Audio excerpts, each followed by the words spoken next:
Bonjour et bienvenue dans mon podcast Le corps te parle. Aujourd'hui, j'aimerais explorer avec toi une idée qui me semble importante et que j'observe régulièrement dans les formations, les accompagnements et les ateliers que je propose. On parle beaucoup de gestion des émotions, de techniques pour les réguler, les calmer, les dépasser aussi. Et je ne dis pas que c'est inutile, mais parfois, avant de chercher à gérer une émotion, il y a quelque chose d'intéressant à faire, c'est l'écouter. Pas pour se laisser envahir, mais pour comprendre. Parce que les émotions, et c'est ça l'idée centrale de cet épisode, ne sont pas juste des états qu'on traverse. Ce sont aussi des filtres. Elles orientent notre attention, elles influencent ce qu'on remarque, ce qu'on interprète et parfois ce qu'on croit vrai sur nous-mêmes et sur le monde. Je vais commencer, par te donner un exemple. Imagine 2 personnes qui vivent exactement la même journée de travail. Une réunion chargée, un planning serré, un collègue qui ne répond pas à un mail depuis 2 jours. La première personne est dans un état relativement stable ce jour-là. Elle note que le collègue n'a pas répondu, elle pense: «Il est probablement débordé, je le relancerai demain». Donc elle passe à autre chose et la journée continue. La deuxième personne, par contre, est traversée par une tension depuis le matin, quelque chose, qu'elle n'arrive pas à définir. C'est une légère inquiétude de fond. Elle voit le même mail sans réponse et quelque chose s'active. Il m'évite? J'ai dit quelque chose de travers lors de la réunion? Est-ce que j'ai mal géré ce dossier? En fait, elle relit ses propres mails, elle rejoue la réunion dans sa tête, elle passe une partie de l'après-midi à surveiller sa boîte mail. Donc c'est la même situation, le même silence et 2 expériences intérieures totalement différentes.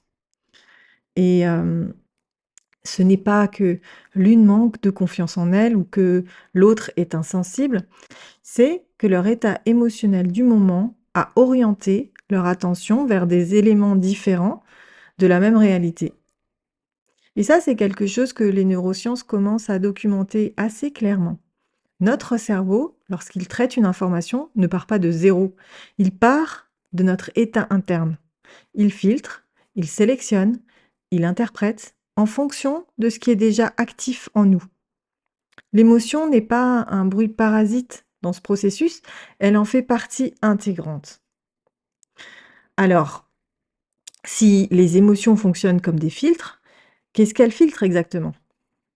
Et voilà ce que j'observe sur le terrain et dans l'accompagnement. Quand quelqu'un est traversé par l'inquiétude, son attention se porte naturellement sur les risques, sur ce qui pourrait mal tourner, sur les signaux faibles qui confirment que quelque chose ne va pas. Ce n'est pas de la pensée négative volontaire, c'est en fait le système nerveux qui fait son travail.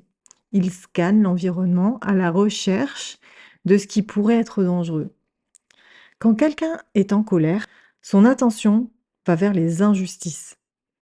Les comportements qui ne sont pas corrects, les situations déséquilibrées.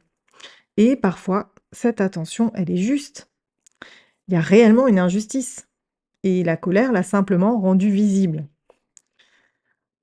Quand quelqu'un est dans la tristesse aussi, ce qu'il remarque, c'est l'absence, ce qui manque, ce qui n'est plus là, ou ce qui aurait pu être. Et quand quelqu'un est dans un état plus apaisé, il n'y a pas d'euphorie, pas de positivité forcée, juste un état de stabilité intérieure. Son attention s'élargit. Il accède plus facilement à une vision d'ensemble et il peut voir les nuances. Il peut considérer aussi plusieurs possibilités. Et ce n'est pas que la réalité change selon notre état émotionnel, c'est que notre accès à la réalité change. Et ça, c'est une nuance assez importante. Là où ça devient intéressant, c'est quand on arrête de voir l'émotion comme un problème à résoudre.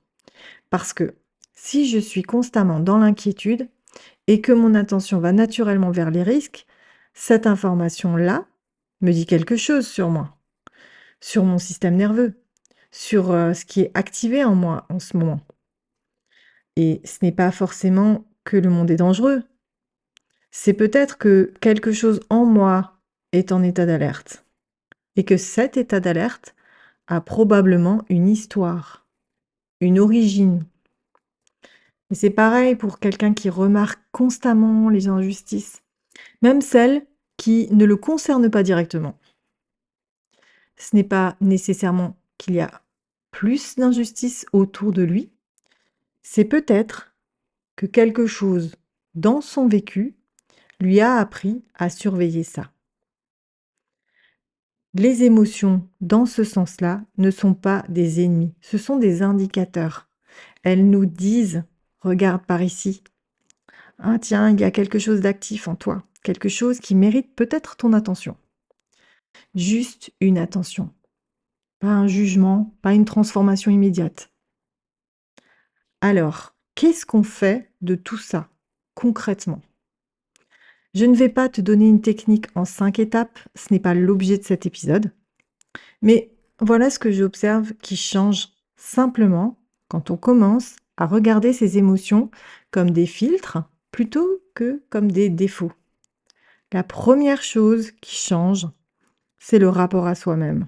Quand je comprends que mon inquiétude du moment oriente mon attention vers les risques, je peux me dire, ok, je suis dans un état d'inquiétude, ce que je vois en ce moment est peut-être coloré par ça, ce n'est pas toute la réalité, et c'est assez subtil, mais ça crée un espace, un tout petit espace entre l'émotion et la conclusion qu'on en tire.